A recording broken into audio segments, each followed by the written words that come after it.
لیکن اگر بھوک پیاس لگ رہی ہے اور اس میں بندہ بھوک اور پیاس کو برداشت کر رہا ہے تو یہ مقصد صوم کے بہت زیادہ قریب ہے. اچھا. چونکہ روزہ در حقیقت تزکیہ نفس کے لیے ہے. تو جب ہم بھوک برداشت کرتے ہیں اور پیاس برداشت کرتے ہیں تو در حقیقت ہم نفس کی کثافت کو کم کر رہے ہوتے ہیں اور روح کی لطافت کو بڑھا رہے ہوتے ہیں. صحیح. اور تزکیہ نفس میں یہ بھی بڑی بنیادی شے ہوتی ہے کہ خلق کا خیال ہو, مخلوق کا احساس ہو. تو چونکہ وہ احساس والی کیفیت ہوتی ہے کہ جب ایک غریب کو عام دن میں بھوک لگتی ہے تو وہ کس تکلیف سے گزرتا ہوگا. ایک غریب کو عام دن میں جب پیاس لگتی ہے یا وہ علاقے کہ جہاں پر پینے کا صاف پانی میسر نہیں ہے اور ستھرا پانی ان کے پاس موجود نہیں ہے تو وہ کس مشقت سے گزرتے ہوں گے. تو اس لیے اس بھوک اور پیاس کو برداشت کرنا چاہیے. یہاں پر ایک حدیث مبارکہ کوٹ کر دیتا ہوں. نبی کریم صلی اللہ علیہ وآلہ وسلم فرماتے ہیں, بخاری شریف کی روایت ہے, کہ جس نے قول زور کو نہ چھوڑا, یعنی بری بات کہنا اور اس پر عمل کرنا نہ چھوڑا, اور روزہ رکھ لیا یعنی کھانا پینا چھوڑ دیا, تو اللہ تعالیٰ کو اس بات کی کوئی حاجت نہیں ہے کہ وہ پھر کھانے اور پینے کو چھوڑ دے. مطلب یہ ہے کہ بھوک اور پیاس سے روحانیت تب ملے گی جب بری بات کہنا اور اس پر عمل کرنا بھی چھوڑ دیا جائے. صحیح. ہاں جی, کون کون ٹوٹکے استعمال کرتا ہے؟ یہ نظر کیوں نہیں آ رہا آج مجھے, سامنے والی لائٹیں زیادہ چل رہی ہیں. اچھا دیجئے ذرا. ہاں جی السلام علیکم. السلام علیکم. وعلیکم السلام. عام طور پہ لوگ زیادہ تر سحری کے اندر گوشت مرغی کا استعمال کرتے ہیں, اس سے زیادہ پیاس لگتی ہے. بڑے کا گوشت استعمال کرتے ہیں, اس سے بھی زیادہ پیاس لگتی ہے. اور یہ ٹوٹکا آزمایا ہوا ہے, اگر آپ پراٹھے کے ساتھ صرف دہی کا استعمال کریں. پراٹھے کے ساتھ صرف دہی, صرف گھی سے بھرے ہوئے 25-30 پراٹھے نہیں تو روٹی کے ساتھ دہی صرف استعمال کریں, سالن استعمال نہ کریں. انشاءاللہ تعالیٰ آپ پورے دن آپ کا روزہ ماشاءاللہ بہت اچھا گزرے گا. آپ ویسے دہی استعمال کرتے ہیں؟ جی جی بالکل. آپ کے علاقے میں تو دہی شارٹ ہو گئی ہوگی. بہت شکریہ, بہت شکریہ آپ کی محبت کا. جی ہاں دیجئے بھائی کو, آتا ہوں آپ کی طرف جاتا ہوں. السلام علیکم. وعلیکم السلام. جناب دیکھیں, یہ پیاس اور بھوک تو ہر آدمی کو لگتی ہے. اچھا مسلمان وہ ہے اس کو برداشت کرے اور جتنی کثرت سے درود شریف کا استعمال کرے گا اس کو نہ بھوک لگے گی نہ پیاس لگے گی. شکر اللہ کا کیے جائیں آپ. ٹھیک ہے ماشاءاللہ. جی اور یہ بہن سے پوچھیں,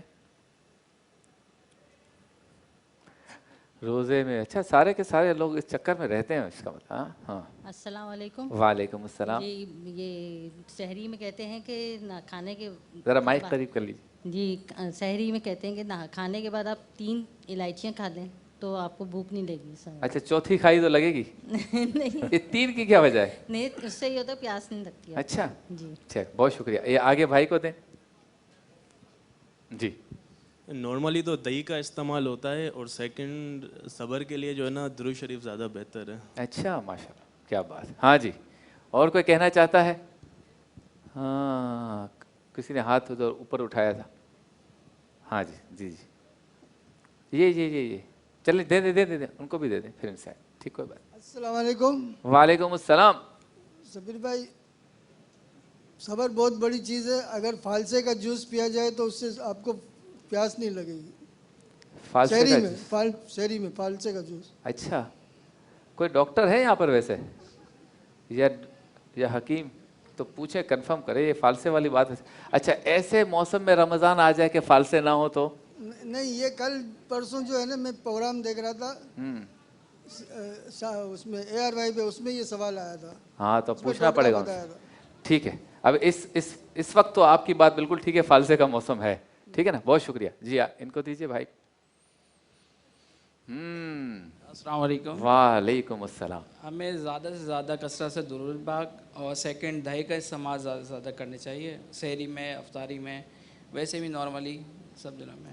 ٹھیک ہے احسن نوید صاحب کیا کہیں گے؟ دہی آ گئی, الائچی آ گئی, فالسا آ گیا, اور کیا آیا؟ ہاں سب سے اہم درود پاک, کیا کہیں گے؟ بسم اللہ الرحمن الرحیم. صلی اللہ علیہ حبیبہ سیدنا و مولانا محمد وعلی آلہ وصحبہ بارک وسلم. ایک چیز میں بھی ایڈ کر دیتا ہوں وظائف کے حوالے سے. یا سمدو, اگر کسی کو بھوک پیاس جو ہے وہ زیادہ ستاتی ہو روزے میں یا روزے کے علاوہ بھی, تو یا سمدو کا کثرت سے جو ورد ہے یہ اس کی بھوک پیاس کی جو احساس ہے اس احساس کو کم کر دیتا ہے، تکلیف کو بھی کم جی کرے گا۔ باذن اللہ۔ تو ایک چیز یہ ایڈ کر لی جائے، اور دوسرا یہ ہے کہ ٹوٹکے جو استعمال کرنے ہیں اس میں دو چیزیں ہوتی ہیں، ایک ہوتا ہے عام دن اور ایک ہوتے ہیں مخصوص گرمیوں کے لمبے دن، تو دونوں میں کچھ فرق ہے۔ عام دنوں میں تو ٹوٹکے استعمال کرنے سے اجتناب ہی کرنا چاہیے، کہ برداشت کرنا چاہیے کہ روزے کا ورنہ مقصد ہی فوت ہو جائے گا، لیکن جب واقعتاً لمبے طویل دن ہوں گرمیوں کے اور روزہ رکھنے والے کی صحت جو ہے وہ کمزور ہو، تو اسے پھر چاہیے یہ کہ کوئی نہ کوئی ٹوٹکا استعمال کر لے، تو اس میں کوئی حرج نہیں ہے شرعاً کسی قسم کا۔ ٹھیک ہے۔ دوسرا ایک بات آخری یہ کہوں گا کہ ہمارے ہاں بعض اوقات ہوتا ہے کہ جیسے ہی افطار ہوتا ہے تو افطار کے فوراً بعد ہم لوگ کثرت سے پانی پی لیتے ہیں، جس کی وجہ سے طبیعت میں اضمحلال آ جاتا ہے، نڈھال ہو جاتا ہے آدمی، تراویح پڑھنے میں دشواری ہوتی ہے اور اکثر سر میں درد ہو جاتا ہے۔ تو اس کا بہتر طریقہ یہ ہوتا ہے کہ افطار کے وقت آپ صرف 1 گلاس پانی یا مشروب لیں، اور بقیہ جو ہے وہ ہر 1 گھنٹے یا 2 گھنٹے کے بعد جو ہے وہ پانی لے لیا کریں، تاکہ جو ہے وہ طبیعت میں اضمحلال نہ آئے۔ ٹھیک ہے۔ اچھا، آپ بھی سوچ رہے ہوں گے کہ آج یہ سوال رکھنے کا کیا مقصد ہے کہ پیاس سے بچنے کے لیے کیا ہم کوئی ترکیب، کوئی ٹوٹکا، کوئی راستہ، کوئی فارمولہ اختیار کرتے ہیں یا نہیں روزے میں؟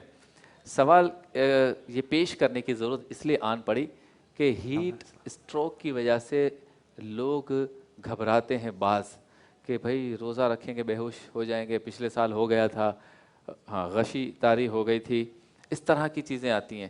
تو اس پر میں نے علماء کرام کا فتویٰ یا ان کا نقطہ نظر ابھی ہم نے رمضان مبارک سے پہلے یہ پڑھا سنا کہ اس کو عذر نہ بنایا جائے کہ بھائی بہت گرمی ہے، پیاس لگے گی تو میں بے ہوش نہ ہو جاؤں، میری طبیعت خراب نہ ہو جائے، بس ایسا کرتے ہیں اس سال روزے ہی نہیں رکھتے، اس کو عذر نہ بنایا جائے۔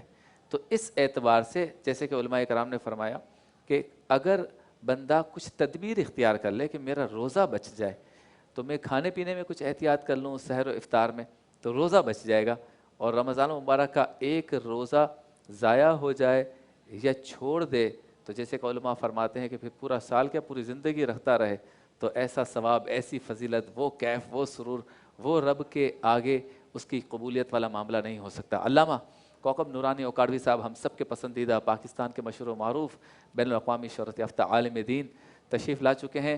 تھوڑی سی حضرت کی طبیعت خراب ہے، آپ سب دعا کریں اللہ تعالیٰ ان کو صحت عطا فرمائے۔ السلام علیکم۔ وعلیکم السلام ورحمۃ اللہ وبرکاتہ۔ اللہ آپ کو صحت دے۔ آپ کی تھوڑی مجھے معلوم ہوا کہ طبیعت ناساز ہے، تو کیا کہتے ہیں حضرت؟ کچھ ابھی ہم نے گفتگو شروع کی، اگر آپ اس میں کچھ اضافہ کرنا چاہیں۔ کس موضوع پر؟ یہ آج سوال ہم نے یہ رکھا ہے کہ روزے میں پیاس سے بچنے کی تدبیر اختیار کرتا ہے کوئی، یا پیاس سے بچنے کے لیے ٹوٹکے استعمال کرتا ہے، غذا کو ایسے رکھتا ہے کہ مجھے پیاس نہ لگے؟ اس کے پلس مائنس پوائنٹس پر ہم ذرا گفتگو کر رہے تھے، تو اگر آپ کے کچھ ارشادات اس میں آ جائیں۔ بسم اللہ والحمد للہ والصلاة والسلام علی رسول اللہ۔ ہر علاقے میں الگ موسم ہوتا ہے، لوگوں کے مزاج مختلف ہوتے ہیں، طبیعتیں ایک طرح کی نہیں ہیں۔ اگر علماء نے کوئی جواب دیا ہے، میں نہیں سن سکا، ضرور مناسب جواب دیا ہوگا۔ اگر کوئی ایسی چیز احتیاطاً ہم لوگ مشورے کے طور پر اطباء یعنی معالجین سے پوچھ لیتے ہیں کہ میری طبیعت ایسی ہو جاتی ہے، وہ کوئی اچھی تدبیر بتا دیں، طریقہ بتا دیں، اور ہم اصل میں ایک مزاج بن گیا افطار یا سحر میں ہم ایسی چیزیں لیتے ہیں جو پیاس بھڑکاتی ہیں، ہاں، تو ان سے ہم کو بچنا چاہیے۔ مثلاً کھجور ہے، اس کو انسان کی پھوپھی کہا گیا۔ اچھا، حضرت آدم علیہ السلام کے لیے جو مٹی منگوائی گئی تھی، ان کا وجود بنانے کے بعد جو مٹی بچ رہی اس سے یہ کھجور بنائی گئی ہے۔ اس لیے اس سے جب آپ روزہ کھولتے ہیں تو یہ ایک کھجور آپ کو ایک مختصر سے لمحے میں بہت ساری توانائی دے دیتی ہے۔ اب اس وقت ٹھنڈا پانی اگر گھٹا گھٹ پیا جائے تو چونکہ معدہ گرم ہوتا ہے بھوک کی وجہ سے، تو آپ کو غشی سی آنے لگتی ہے، تو اس کی احتیاط کریں کہ کس ترتیب سے لینا ہے۔ اور باقی دن میں اگر دھوپ میں کام کرتا ہے یا ایسی جگہ تو احتیاطی تدابیر اختیار کرنا منع نہیں ہے. مل مالکان کو آفیسرز کو بھی چاہیے کہ اپنے ملازمین کو اس مہینے میں کچھ ٹائم کی رعایت دیا کریں. ان کو چاہیے کہ خیال رکھیں روزہ داروں کا، مگر صرف اس چیز کو بنیاد بنا کر وہ کوئی شخص احسان جتائے بار بار کہ میں روزے سے ہوں زیادہ کام نہیں کروں گا، تو ایسا کام جو روزے کو نقصان پہنچا رہا ہے، ایک شخص کی برداشت سے زیادہ ہے، وہ اس سے نہیں لینا چاہیے. تو ہم کھانے پینے میں ضرور احتیاط کریں. اب وہ پکوڑے یا پھینیاں کھجلا ہر ایک کا اپنا اپنا ہے، میں اس میں دخل نہیں دینا چاہتا. ٹھیک ہے ماشاءاللہ، بہت شکریہ. چلتے ہیں بریک کی جانب. بریک کے بعد جب واپس لوٹیں گے انہی علماء کرام کے ساتھ ہوگا عالم ٹائم، مختصر سے وقفے کے بعد. اللہ کا انعام ہے رمضان عشق ہے، روزے ازل بندھا تھا جو پیمان عشق ہے. اللہ کا انعام